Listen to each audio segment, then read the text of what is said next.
Hello hello, আমি Pompa and welcome to my channel Pompa's tele blog. আমার ব্লগে যদি আজকে নতুন হয়ে থাকো তাহলে চ্যানেলকে অবশ্যই সাবস্ক্রাইব করে আমার পাশে থেকো। আর যদি ভিডিওটা ভালো লাগে অবশ্যই একটা লাইক কমেন্ট করে দিও।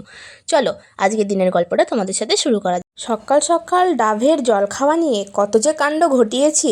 একটা কাঁচের গ্লাস ভেঙে দিয়েছি। তারপর তো জননীর মুড দেখো, একদম বোম হয়ে আছে। ভাবছিলাম কি করে রাগটা ভাঙানো যায়। শুধু ডাবের জল খেয়ে হয়নি, আবার পেয়ারা পাড়তে গিয়েও কাণ্ড ঘটিয়েছি। আমি যেখানে থাকবো সেখানে কাণ্ড ঘটবে না এমনটা কি হতে পারে? তবে যাই বলো, পেয়ারাগুলো ছোট হলেও খেতে কিন্তু হেব্বি মিষ্টি ছিল। তারপর এসেছিলাম একটু ভোলানাথের মন্দিরে পুজো দিতে, আর রাস্তাতেই জননীর রাগ ভাঙিয়ে দিয়েছি।